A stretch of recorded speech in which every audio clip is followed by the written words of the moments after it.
Hadirin sekalian, Assalamualaikum warahmatullahi wabarakatuh.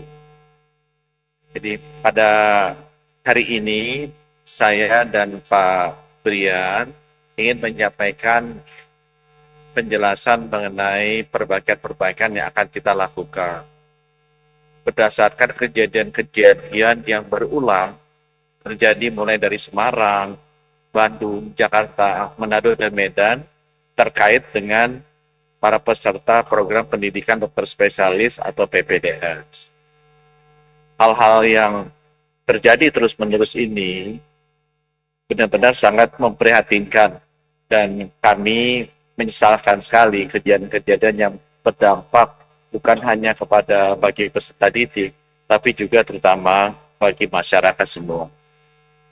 Untuk itu, kami merasa harus ada perbaikan yang serius, sistematis, dan konkret bagi pendidikan program dokter spesialis ini. Nah, beberapa langkah-langkah konkret yang akan dilakukan nanti akan dijelaskan oleh Direktur Utama Rumah Sakit Hasan Sadikin dan juga Rektor dan Dekan dari Fakultas Kedokteran Universitas Pajajaran. Tapi saya sebagai Menteri menitipkan beberapa hal yang perlu dilakukan kita ya, pemerintah, agar kualitas dan juga bukan hanya keterampilan, tapi budaya dari para peserta pendidikan dokter spesialis ini bisa kita bentuk dengan baik agar bisa meningkatkan pelayanan kesehatan bagi masyarakat. Beberapa hal yang saya titipkan agar benar-benar harus dilakukan. Yang pertama adalah pada saat rekrutmen dari calon peserta pendidikan dokter spesialis itu diwajibkan untuk mengikuti tes psikologis.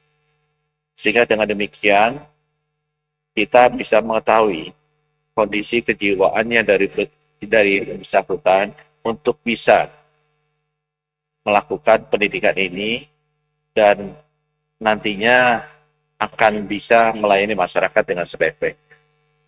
Saya juga minta yang kedua agar transparansi dari proses rekrutmen ini dilakukan dengan baik sehingga tidak ada lagi yang preferensi khusus yang mengakibatkan kita akan salah pilih dari peserta pendidikan dokter spesialis ini.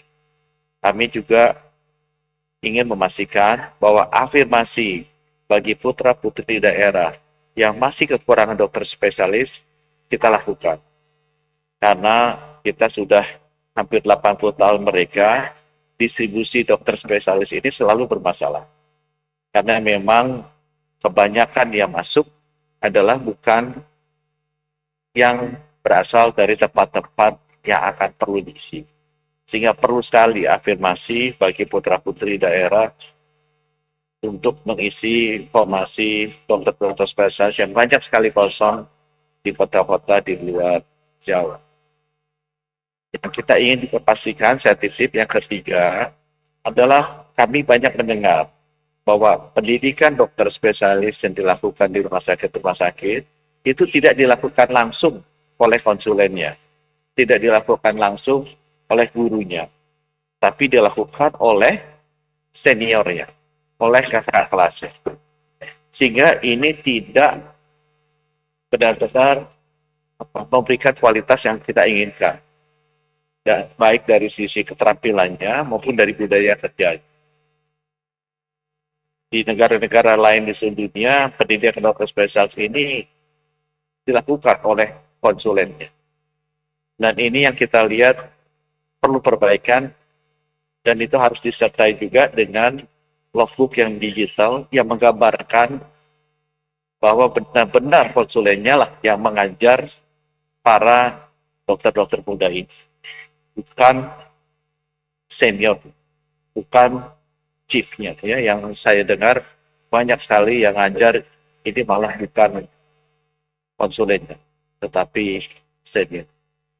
Kami juga ingin memastikan bahwa setiap 6 bulan harus dilakukan screening psikologis, sehingga kondisi kejiwaan daripada peserta didik ini bisa kita monitor dengan rutin. Sehingga kalau ada hal-hal yang menunjukkan ada tekanan yang sangat besar